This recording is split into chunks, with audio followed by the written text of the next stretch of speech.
शिव पार्वती विवाह। जब सती के खुद को योगाग्नि में भस्म कर लेने का समाचार शिवजी के पास पहुंचा, तब शिवजी ने वीरभद्र को भेजा। उन्होंने वहां जाकर यज्ञ विध्वंस कर डाला और सब देवताओं को यथोचित फल दिया। सती ने मरते समय शिव से यह वर मांगा कि हर जन्म में आप ही मेरे पति हो। इसी कारण उन्होंने हिमाचल के घर जाकर पार्वती का जन्म लिया। जब से पार्वती हिमाचल के घर में जन्म, तब से उनके घर में सुख और संपत्ति छा गई। पार्वती जी के आने से पर्वत शोभायमान हो गया।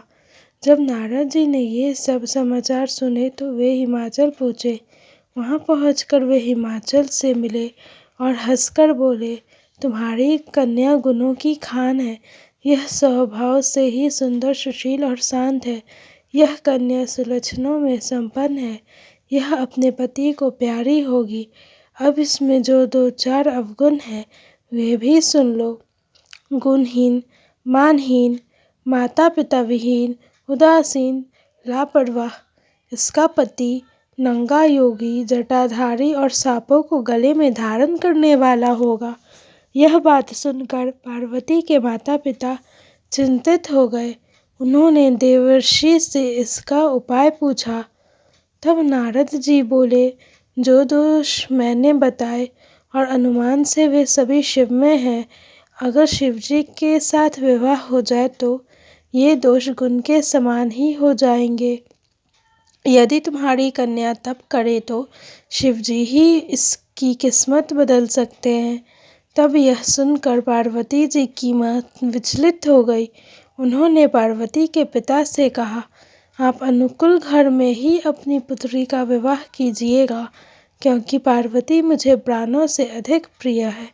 पार्वती को देखकर मैंने का गला भर आया। पार्वती ने अपनी माँ से कहा, माँ, मुझे एक ब्राह्मण ने सपने में कहा है कि जो नारद जी के कहा है तू उसे सत्य समझकर जाकर तप कर। यह तप तेरे लिए दुखों का नाश करने वाला है। उसके बाद माता पिता को बड़ी खुशी से समझाकर पार्वती जी तप करने गई। पार्वती ने शिव को पति के रूप में पाने के लिए तपस्या आरंभ की, लेकिन शिव को सांसारिक बंधनों में कदापि रुचि नहीं थी। इसलिए पार्वती ने अत्यंत कठोर तपस्या की ताकि शिव प्रसन्न होकर उनसे विवाह कर ले। जब सप्तऋषि सती की परीक्षा लेने गए, सप्तऋषि ने पार्वती से जाकर पूछा, तुम किसके लिए इतना कठिन तप कर रही हो? तब पार्वती ने सकुचाते हुए कहा, आप लोग मेरी मूर्खता को सुनकर हंसेंगे। मैं शिव को अपना पति बनाना चाहती हूँ। पार्वती की बात सुनकर सभी ऋषि हंसने लगे और बोले कि तुमने उस नारद का उपदेश सुनकर शिव को अपना पति माना है, जो सब कुछ चौपट कर देता है। उनकी बातों पर विश्वास करके तुम ऐसा पति चाहती हो जो स्वभाव से ही उदासीन, गुणहीन, निर्लज्ज, बुरे वेश वाला, बिना घर बार वाला, नंगा और शरीर पर नागों को धारण करने वाला है। ऐसे वर के मिलने से कहो तुम्हें क्या सुख मिलेगा? अब हमारा कहा मानो। हमने तुम्हारे लिए बहुत अच्छा वर चुना है। हमने तुम्हारे लिए जो वर चुना है वह लक्ष्मी का स्वामी और वैकुंठपुरी का रहने वाला है। तब पार्वती उनकी बात सुनकर बोली, कहा है कि मेरा हट भी पर्वत के ही समान मजबूत है। मैं अपना यह जन्म शिव के लिए हार चुकी हूँ। मेरी तो करोड़ जन्मों तक यही जिद रहेगी। पार्वती की यह बात सुनकर सभी ऋषि बोले, आप माया हैं और शिव भगवान, आप दोनों समस्त जगत के माता पिता हैं। यह कहकर सप्तऋषि पार्वती को प्रणाम करके वहां से चले गए। पार्वती जी की दृढ़ निष्ठा ने शिवजी का मन जीत लिया। वर्षों तपस्या करने के बाद एक दिन पार्वती के पास एक ब्रह्मचारी आया। वह ब्रह्मचारी तपस्विनी पार्वती का अर्घ्य स्वीकार करने से पूर्व बोल उठा, तुम्हारे जैसी सुकुमारी क्या तपस्या के योग्य है। मैंने दीर्घ काल तक तप किया है, चाहो तो मेरा आधा या पूरा तप ले लो, किंतु तुम इतनी कठिन तपस्या मत करो। तुम चाहो तो त्रिभुवन के स्वामी भगवान विष्णु भी। किंतु पार्वती ने ऐसा उपेक्षा का भाव दिखाया कि ब्रह्मचारी 2 क्षण को रुक गए। फिर बोले, योग्य वर में 3 गुण देखे जाते हैं, सौंदर्य, कलीनता और संपत्ति।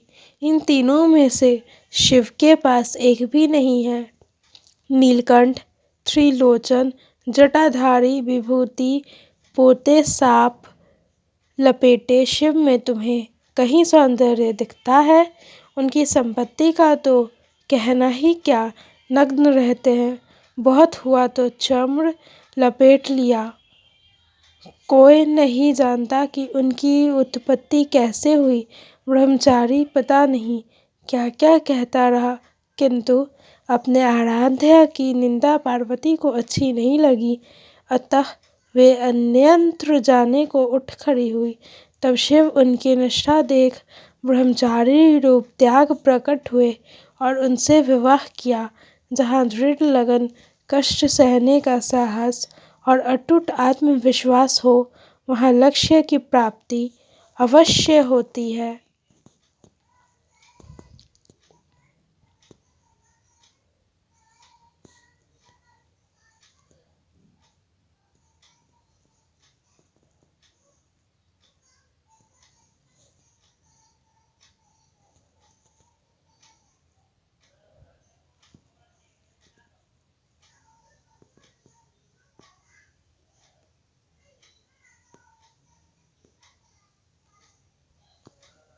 धन्यवाद। अगर आपको मेरी ये स्टोरी पसंद आई तो वीडियो को लाइक, शेयर और सब्सक्राइब करें।